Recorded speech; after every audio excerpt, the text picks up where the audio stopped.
Welcome to the Sports Card Lessons Podcast with me, your host, Ken. I'm a retired teacher documenting my hobby journey here on the pod, finding teachable moments to share with all of you along the way.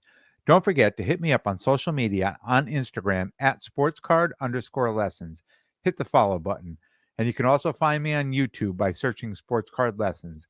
If you like what you hear, please like, subscribe, and most importantly, tell a friend and spread the word. Welcome, everybody. How is everybody doing? This episode will be a buffet of sorts, just a bunch of stuff. Coming in, I didn't have a lot of, I didn't feel I had a lot of content. I dropped the episode on Monday, the recap for the East Coast National, and I thought for sure I'd come up with. And then as the week went on, I was like, wow, I don't know if I really have a lot of content. But then when I sit down and I started making my notes, I'm like, oh well, I definitely have a lot of content, and I'm just going to call this the buffet of sorts, right? Just gonna a lot of different things we're going to throw in there. But hey, it's Friday, right? Happy Friday. I hope everyone is ready for the long weekend. Hopefully, you're listening to the pod while you're on your way to a great family vacation or a vacation spot, either to or from, on your way to or from, or just a weekend getaway for the holiday weekend. Uh, Great time to listen. I always listen. The content I consume, I listen to in the car, and when I'm getting ready to go to shows or to go on a trip, even a day trip to go somewhere, I'm already lining up the content I'm going to listen to, and I think a lot of people do the same. But this week has been pretty busy. Busy with work, busy with reaching out to people, just trying to buy cards. Talked about that business plan. Always looking. I have people I connect with. I'm reaching out to. Other people are, sending me messages saying, "Hey, somebody's got some cards for sale." So that in itself has been almost a full-time job. Fantasy drafts, right? The fantasy drafts are underway this week. Funny story, I had a draft last night, and I on the draft, on the Yahoo draft, you get to rank your players, and I started to rank players on there, and somehow I didn't do it right. Um, and then when the draft started, um, it's a 2 quarterback league, so I wanted to get Josh Allen. But if he wasn't available, uh, I wanted Herbert. But what happened was, as the software picked up on what I put in there, when it came to be my draft, it automatically, so my first 2 selections were both quarterbacks. It is a 2 quarterback league, and at that point, I was frustrated trying to figure out how to undo it, and I was afraid that, it was just gonna pick what I had put in there. So I just got myself out of the league because I figured it would be better if it auto drafted for me than picking too many of, because I wasn't doing it right. I did this last year and it worked fine, but this year they've changed the software, and my own fault, right? I was literally 7 minutes before the draft. I sat down and tried to do this. So, but anyways, I ended up with a halfway decent team. I wasn't too upset with the team in a 2 quarterback league. Um, I ended up with Allen and Herbert. So how bad could it be, right? I'll definitely be competitive, and I'm going to get this set up. I have another draft coming up. I'm going to get this fixed before the next draft. But anyways, the fantasy drafts, I know a lot of you are probably in them, so that takes some work too if you're really into it.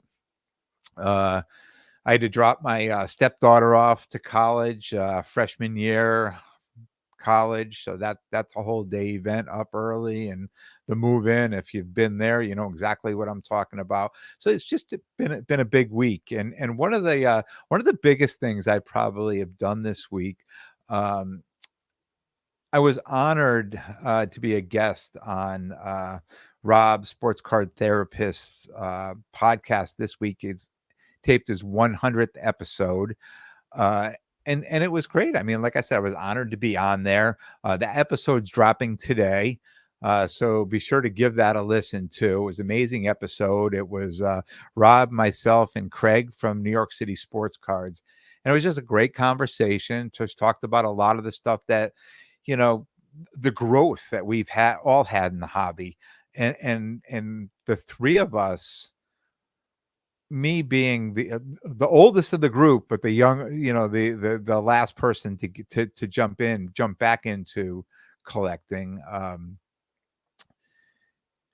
All of us were pretty new over the last year and a half. So it was really interesting to see, where we've come in the last year and a half.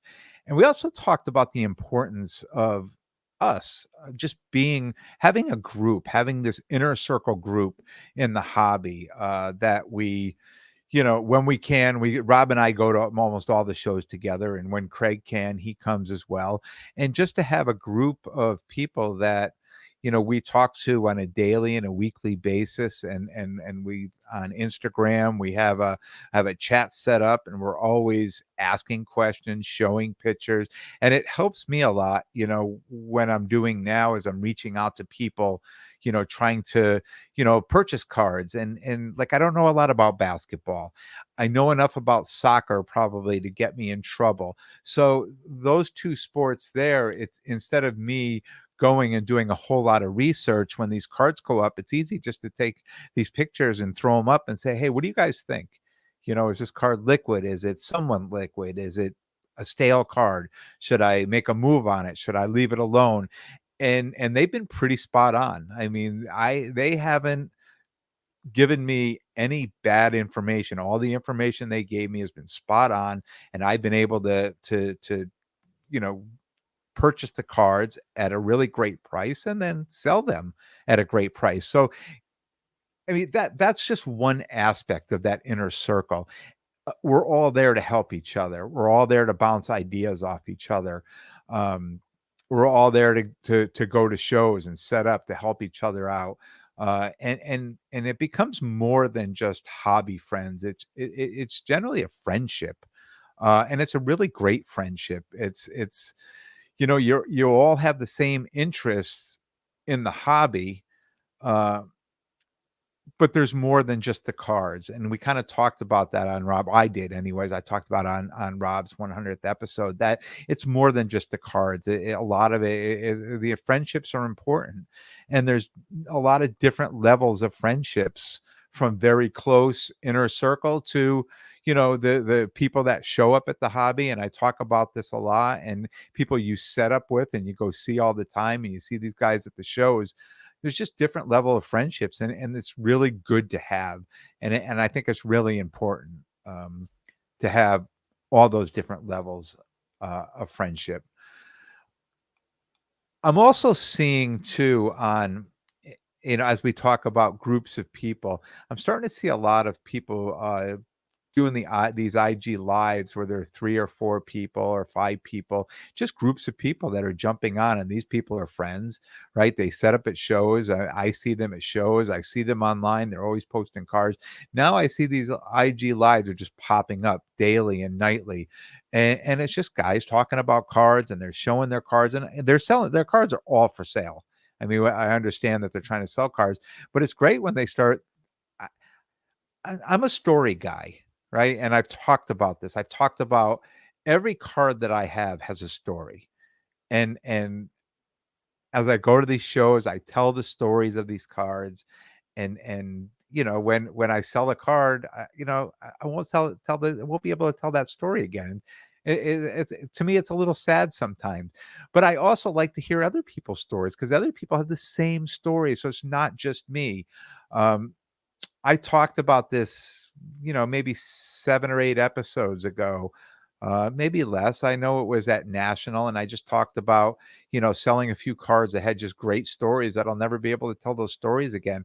But everybody has those great stories, and sometimes I like to sit back and I like to listen to people talk about getting particular certain cards and telling the story behind the card, because I think the story is more important than the card. Uh, a lot of people, and Craig talked about this last night about pulling this card when he was 16 years old, and it meant so much to him that he would never sell that card. So that story to him, it meant a lot. It meant a lot to a point where he would never sell that card. That card was never for sale, and he came right out and said, "This card, I will never sell this card. I will keep this card for the rest of my life." Um, I don't have a connection like that to any card yet, but I'm hoping I do. I'm hoping a card comes along that I end up with a connection to that I feel that strongly about. I'm still waiting for it, and I think it will happen, but I can't wait till it does. I can't wait till I have such a connection with a card that there's no way, no matter what offer, no matter what price comes out, that I would part with that card.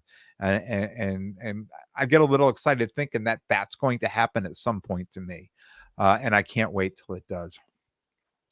Also, with doing a little reminiscing, I looked back. Um, a year ago to my IG posts, and I had just, I say a year ago to my IG, but it wasn't even a year ago. It was less than a year ago because I didn't even start my IG account. I think it was November that I started, but I went back to the very beginning and I looked at some pictures, and it was pretty funny, looking at some of the cards that I originally started with that, I was pretty high on that I felt good about. Um, and they were cards with stories, right? Whether they were very cheap or very expensive, they were cards with stories. And some of those cards, a couple of those cards, I still have those cards. And they're not stale cards by any means. It's just cards that just haven't sold for one reason or another. The market was down. I pulled the card. I liked the card. I didn't want to sell it, for less than I purchased it for. And then the market came back up and I put it back in my case again, and now the price has been fluctuating, and there may be, the pop count is probably high on a few cards, um, but I still have them, and that's fine. That's okay with me because those cards have a story too, and I get to keep telling those stories. We talked last week about completing that Fanatics Zero Cool Stranger Things 4, the promo cards from National.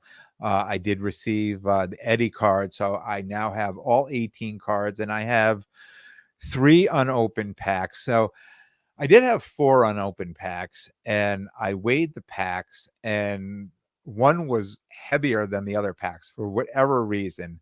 And I got to thinking that there was a redemption card inside because I looked online and I see people are selling the redemption cards, and the redemption cards, I thought would have been a little heavier than the rest of the cards. And you have till December to submit those. Um, and I'm not really clear on the redemption card. It says you get 1 box of cards. I don't know if that's going to be a specific box of cards, a special box of cards, or just any old box of cards that you're going to be able to buy, from Fanatics or retail or however they're going to sell these cards. So I'm really not sure. But once I completed the set, I still had 3 sealed packs. I had this one heavy pack. I opened it. It did not have uh, there was not a redemption in there. There was just 2 cards in there. And I also have, in buying the cards when a couple of the cards I bought in a group of cards, a lot of cards that I had extra. So I have about 5 additional like duplicate cards. Uh I'm thinking about grading the set. So I look on, now I'm kind of a PSA guy. Call me a PSA snob. We talked about, I went to SGC. I tried to sell SGC cards, and I had nothing but issues trying to sell these SGC cards at shows. And all of a sudden, when it's an SGC card, we want to take 15, 20, 25% right off the top because it's SG, or if it's not PSA, right? It just seems like PSA is the gold standard. But for a non-sport card like this, I don't know if it needs to be PSA. Do I spend the $50 or do I go to SGC and spend $30 on the card? Because at 18 cards, I mean, it does make a big difference in price. And I'm not sure if I need to even grade these cards at all, if I should just leave them ungraded. Um, I don't know if it adds value to them or not, and if it would be an issue having all different, you know, 8s, 9s, 10s, I don't know how the cards will grade out. Um, so if anybody has any suggestions, you're listening and you're thinking strongly one way or another, uh, please reach out to me. Reach out to me. You can find me on Instagram. Um, you can message on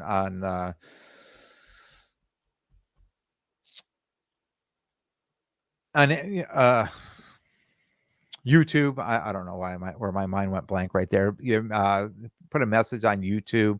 Either way, just let me know what you think. Let me know if you think I should grade them, if I should leave them raw. Does it matter if I go to PSA or SGC? Am I still gonna? Is this because it's so these cards are so limited? Um, do you think that it will make a difference whether they're SGC or PSA? Is it worth spending the extra money, or should I not spend the money at all? I know there's only been 3 completed sets, and I've reached out to Fanatics. I haven't heard back from them, because I know certain cards were much more limited than others. And from what I understand, the Millie Bobby Brown card could possibly be less than 20 of those cards. Somebody said 10 of them. Somebody said 12 of them when I'm, looking at different things. Consuming content, listening to what people are saying about it, reading what they're saying. The Eddie card is not as rare as the Millie Brown, but that's the second rarest card for whatever reason. Um, and I'm not even sure. I just finished watching all 4 seasons. I binged all 4 seasons in a couple weeks, and I wasn't a big Eddie fan. Um, and I was not sure why they would have made that card. They would have limited that card. Somebody said they thought Vecna was limited, but I see a lot of Vecnas. They're very expensive. They're more expensive than most of the other, and it's possible that those 3 cards may be limited. But from what I understand, I think the 11 card, Millie Bobby Brown, is very, very limited. Um, so I don't know how many complete sets they're actually going to be made out of there. If there's only 10 or only 12 or only 15 of those, there could only be that many complete sets. So again, if you feel strongly one way or another, if you have any opinion, let me know. Let me know what you think on that. I also completed another set, which really wasn't anywhere near as hard or as expensive as the Stranger Things. But I had gone back. So when I started buying cards last year, August, I bought a lot of the Don Russ cards, and I took a liking to the Out of This World card. So every time I got those, I just put those aside. I never did anything with them. I threw them in one touches. Um, and when I was going back through these cards looking for something, I realized I had boxed these all up and put them aside. And I pulled them all out, and I realized I was only missing 4 of the set. So I went on eBay and pretty inexpensively, I bought the 4 cards. So now I have the completed set of that too. I definitely wouldn't grade that, but it's just something else. It's a complete set, a set of these inserts that I was just kind of happy that I only needed a few cards to complete the set. So that was kind of cool. My guy Alan, shout out to him, JA Sports Cards. He called me last week. Very funny. He called me on the phone. He said, "Hey, do you have a Patrick Mahomes Genesis card?" I thought for a minute. I'm like, "Yeah, I bought one of those cards." And I was like a little confused that when somebody asks you something and you know that the answer is yes, but you have no idea where the card was, and all of a sudden you had to start thinking back, and it just may be my age too. I don't know. I just started thinking. I'm like, wait a minute. Yes, I remember getting that card. I got that card. I remember driving up to, and I don't even know. I could go back. I don't even know if I talked about this on the pod. I mean, I think I probably did. I remember driving up to Mohegan Sun and meeting somebody up there for that. I bought that card, and I bought a Tom Brady stained glass card, and I got those cards, I know, before Autograph Fest, because I remember selling the Tom Brady. It wasn't gradable. Um, the Brady wasn't gradable, but the Mahomes was gradable. And all of a sudden, it was all coming back to me. I'm like, yeah. I'm like, do you have that card? And he's like, yeah, it just came back from PSA. And I'm like, oh my, I totally forgot about it, you know?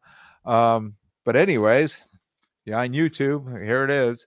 Patrick Mahomes Genesis PSA 10, right?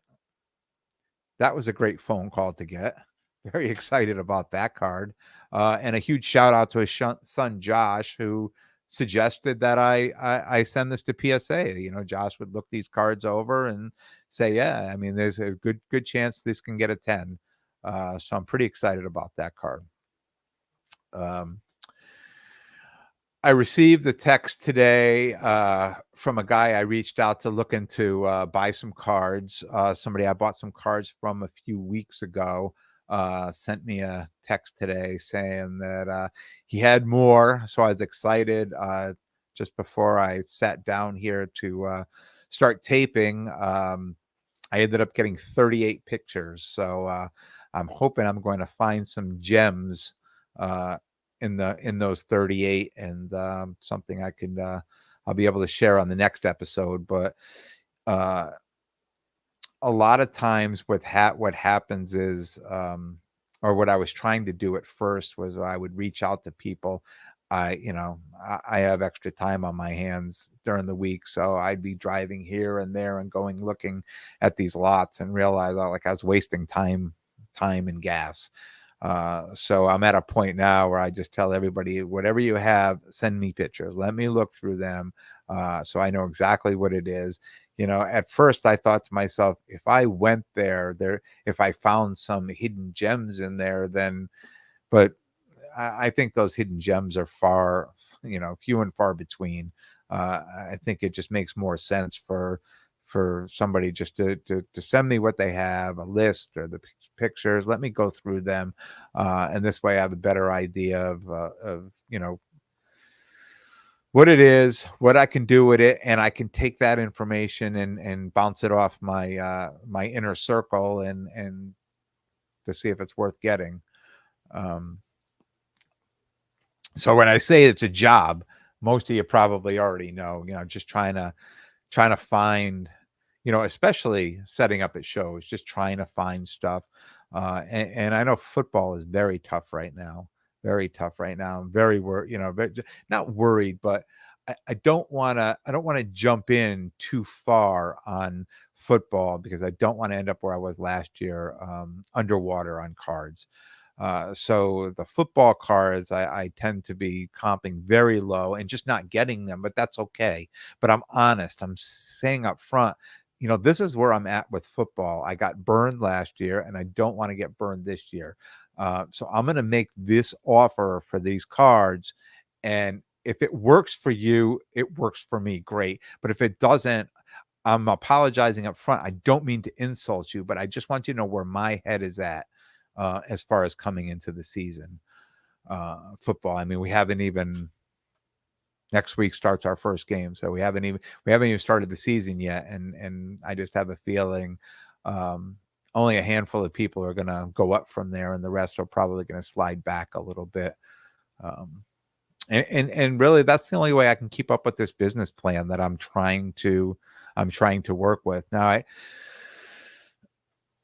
I know getting out to the shows is a good way to find cards, but there's only so many people that are going to let cards go below comps at a show unless you're buying a lot of cards, off of one person. So um, those are options as well. But and we're lucky.